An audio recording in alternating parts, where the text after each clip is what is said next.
puasa minggu pagi ini? Wah, Cici ini sudah sangat semangat dan siap untuk memuji Tuhan. Cici Selin sudah semangat belum untuk memuji Tuhan hari ini? Sudah dong. Benar Cici Selin. Kenapa Cici Selin bisa semangat hari ini? Iyalah, karena Tuhan Yesus begitu baik dalam kehidupan Cece. Tuhan selalu memberikan Cece kesehatan, kekuatan, dan menyertai hidup Cece.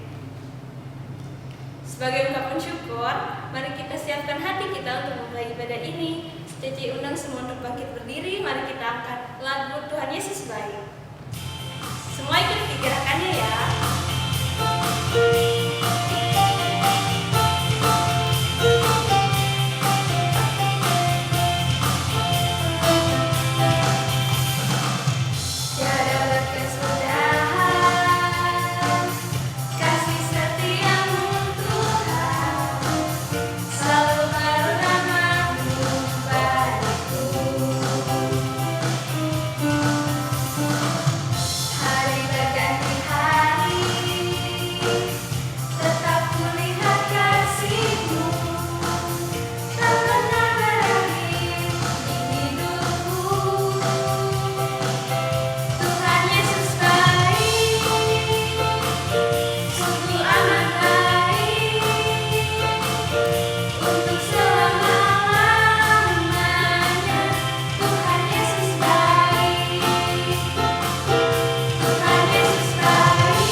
Tuhan Yesus itu bukan cuma baik loh, tapi Tuhan Yesus itu sangat mengasihi kita.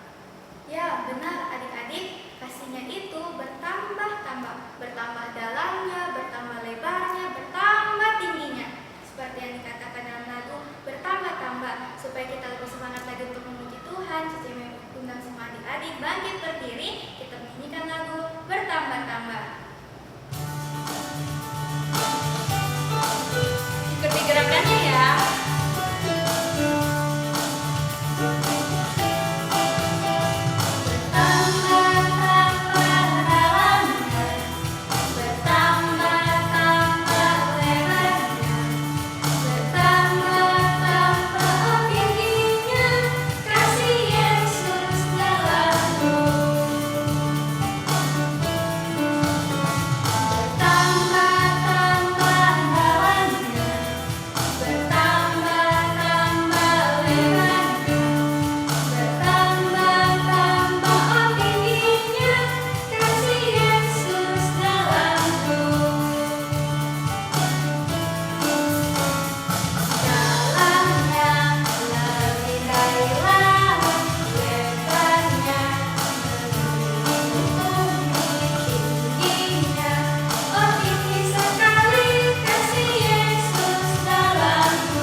Tapi sebelum itu Cici mau tanya sama Cici Selin, kenapa sih kita mau belajar firman Tuhan hari ini? Adik-adik, sebagai orang percaya, kita harus bersyukur karena Tuhan telah menciptakan kita.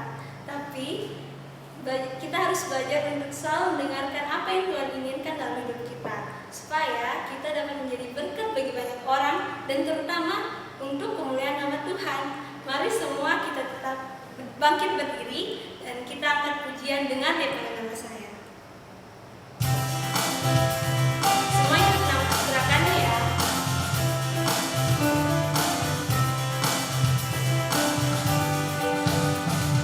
Dengar dia panggil nama saya, dengar dia panggil namamu, dengar dia panggil nama saya, juga dia panggil namamu.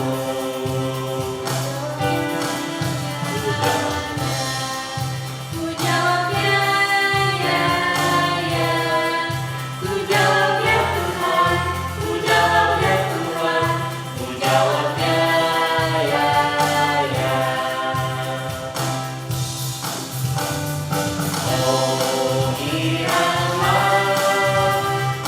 Oh giranglah, Tuhan Yesus amat cinta pada saya.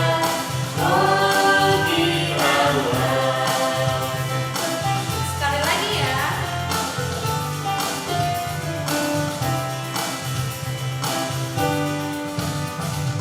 Dengar dia panggil nama saya, dengar dia panggil namamu, dengar dia panggil nama saya, juga dia panggil namamu. Ku jawab ya, ya, ya. Ku jawab ya, ya, ya. Ku jawab ya Tuhan, ku jawab ya Tuhan, ku jawab ya, ya, ya.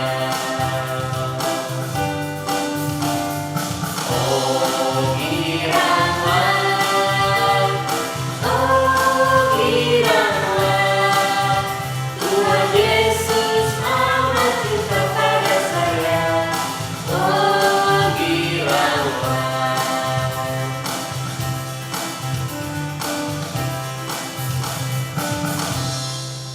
Untuk yang membawa firman Tuhan, silakan Allah sejawat. Selamat pagi adik-adik, mari kita berdoa. Tuhan, terima kasih untuk hari ini, waktu ini kami akan merenungkan firman Tuhan. Tuhan tolong supaya adik-adik dapat mendengar dengan baik, dapat memahami. Dan Tuhan tolong supaya Losa dapat menyampaikan dengan baik dalam pimpinan Tuhan. Terima kasih. Dalam nama Tuhan Yesus kami berdoa. Amin. Silakan duduk adik-adik. Nah, Tuhan Yesus datang ke dunia untuk mengenapkan rencana Allah bagi keselamatan manusia. Ketika Tuhan Yesus berumur 30 tahun, Tuhan Yesus berkeliling. Untuk apa? Memberitakan tentang kerajaan Allah. Dia berkeliling dari kota ke kota. Sambil mengajar, Tuhan Yesus menyembuhkan orang sakit, mengusir setan. Nah, hari ini kita akan belajar satu bagiannya, yaitu pada Injil Lukas 19 ayat 1 sampai 10. Suatu waktu Tuhan Yesus bersama murid-muridnya masuk ke kota Yeriko. Tuhan Yesus terus melintasi kota itu. Orang banyak di situ mendengar, berkerumun datang padanya. Ada juga seorang bapak yang mendengar Yesus datang masuk ke kota. Dia juga mau melihatnya, siapa toh Yesus itu. Nah, bapak ini bernama Sakeus. Jadi siapakah Sakeus itu? Nah, Sakeus itu tubuhnya pendek. Dicatat 3 hal ya di Alkitab. Kedua, Sakeus adalah kepala pemungut cukai. Loh, pemungut cukai itu apa? Oh, pemungut cukai itu orang yang bertugas meminta pajak, menagih uang pajak kepada rakyat, pada orang-orang Yahudi itu. Pajaknya itu disetor kepada pemerintah penjajah. Waktu itu mereka dijajah oleh bangsa Romawi. Nah, hal ini membuat para pemungut cukai tidak disukai karena dia bekerja bagi penjajah itu.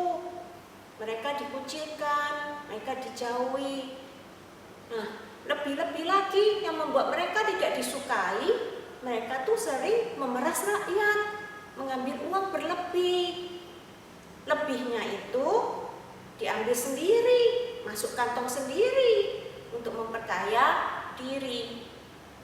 Nah, mereka para pemungut cukai itu sering dimasukkan kelompok orang berdosa.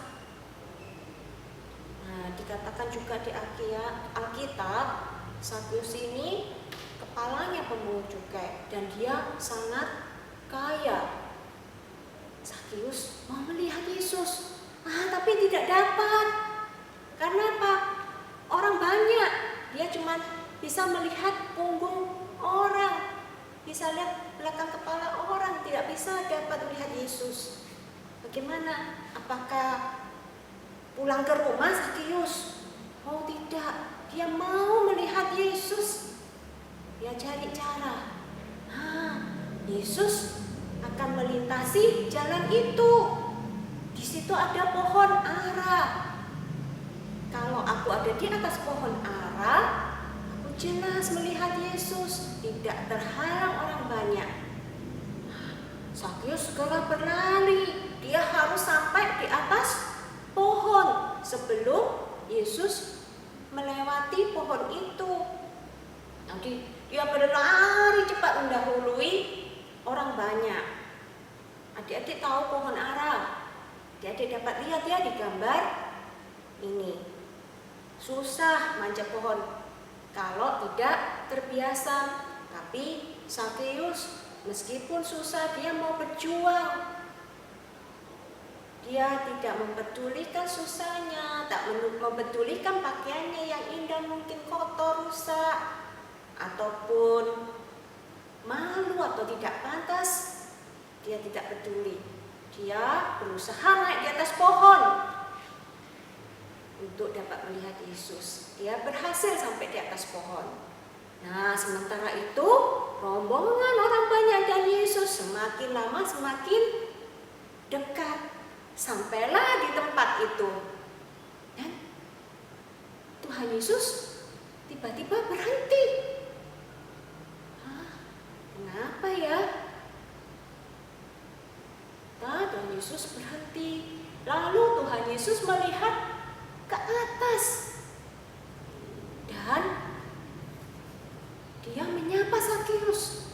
Yesus berkata, "Sakeus, segeralah turun. Aku hari ini harus menumpang di rumahmu." Wah, adik-adik, Tuhan Yesus ternyata menyapa Sakeus. Tuhan Yesus tahu ada Sakeus di atas. Bagaimana ya tanggapannya Sakeus? Sakeus tadi kan maunya hanya melihat Yesus. Ternyata Tuhan Yesus menyapanya, memanggil namanya, padahal belum pernah berkenalan.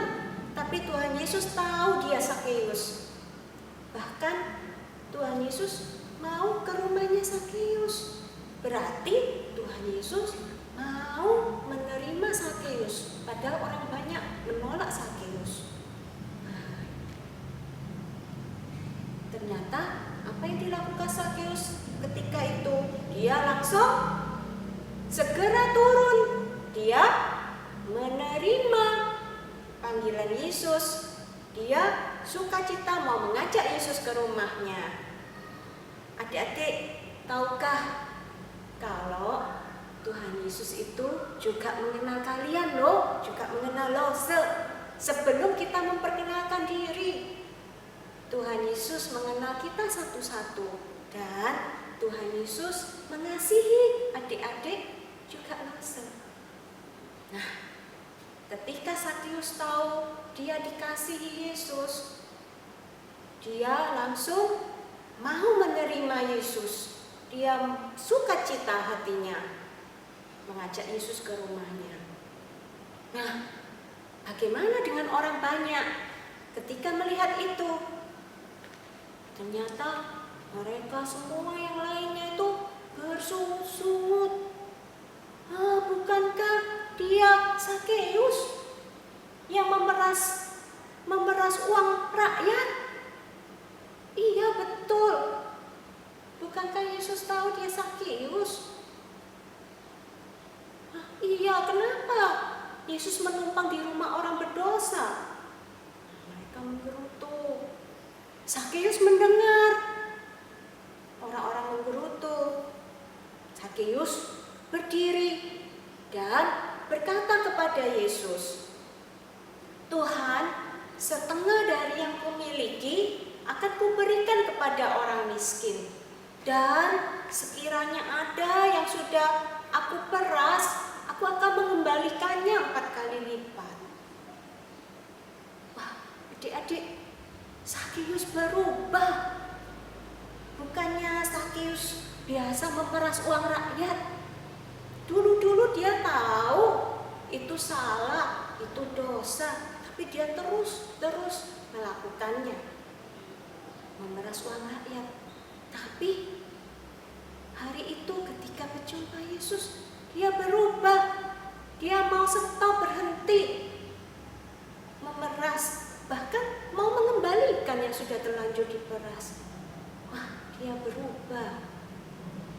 Sakeus ternyata tidak hanya membiarkan rumahnya untuk Yesus, tapi Tuhan Yesus sudah ada di hatinya juga.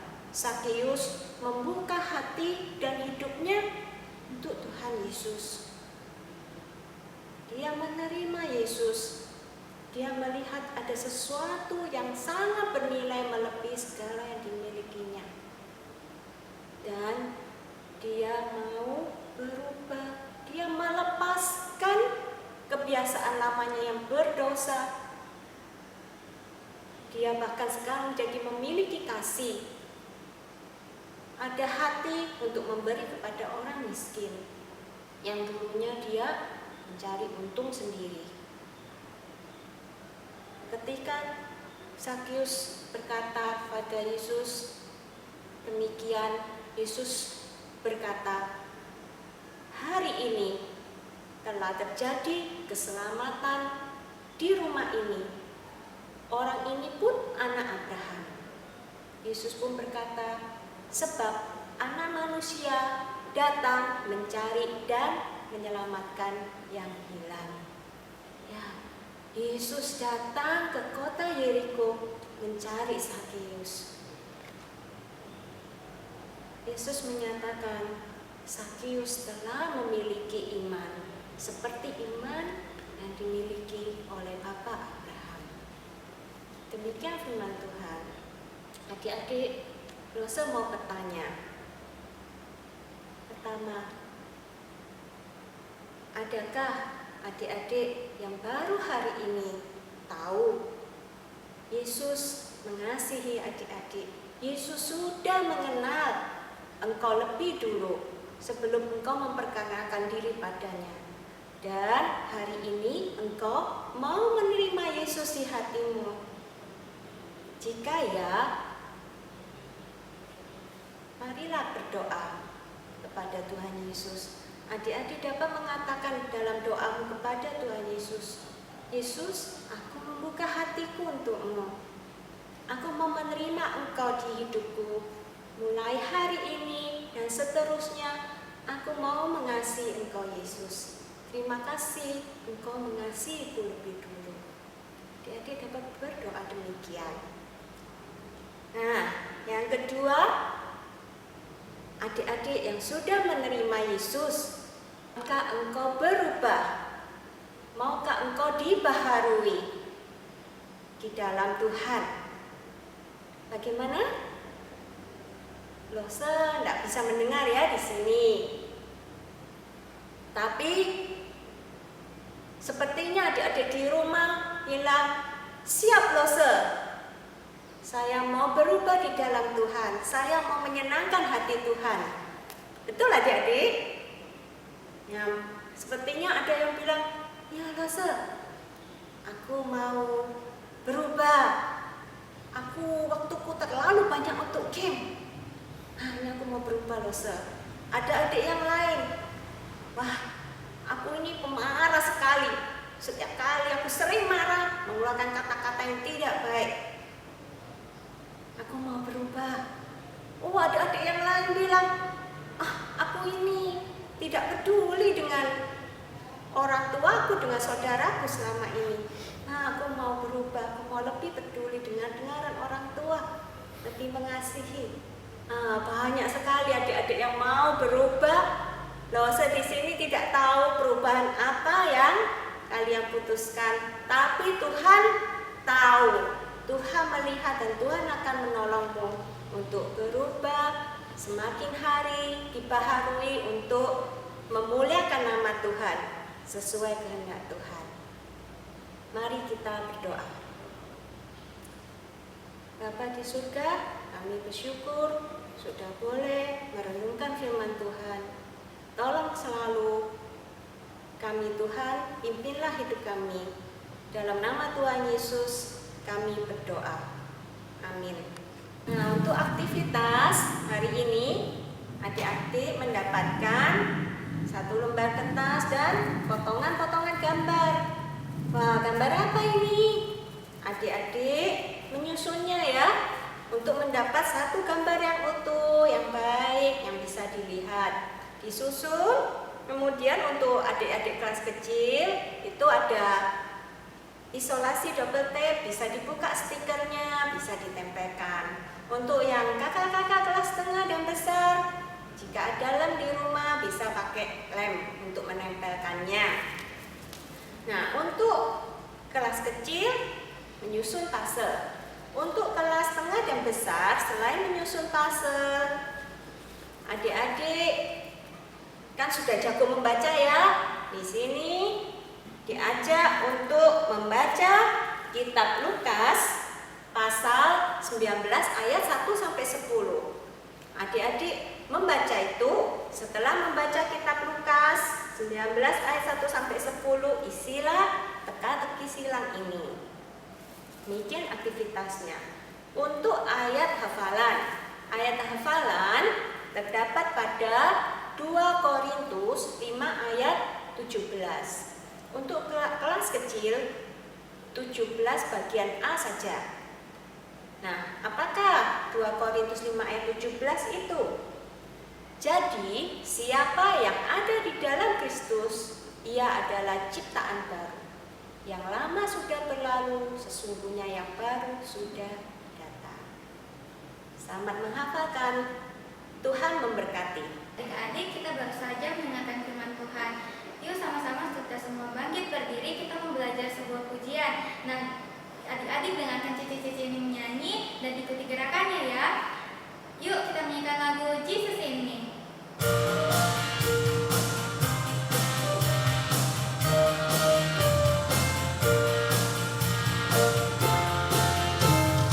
Jesus in me, I have peace.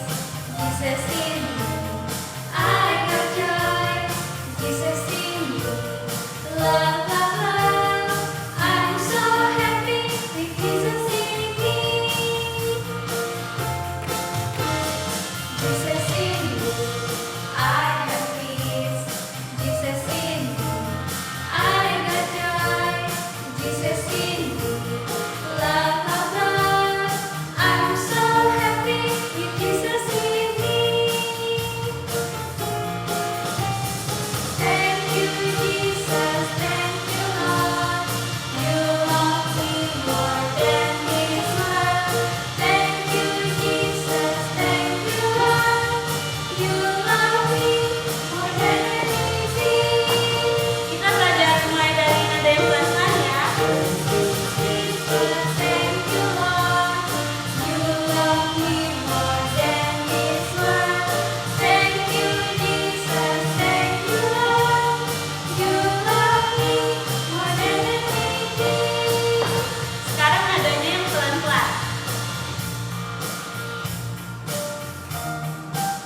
Tuhan terus supaya kami menjadi anak-anak sekolah minggu yang takut Tuhan, yang setia kepada Tuhan, dengar-dengar kepada orang tua kami. Terima kasih Tuhan, kami berdoa Tuhan berkati papa mama kami dalam usaha pekerjaan mereka, dan berkati juga kami dalam masa depan kami. Kami akan mengakhiri ibadah kami hari ini.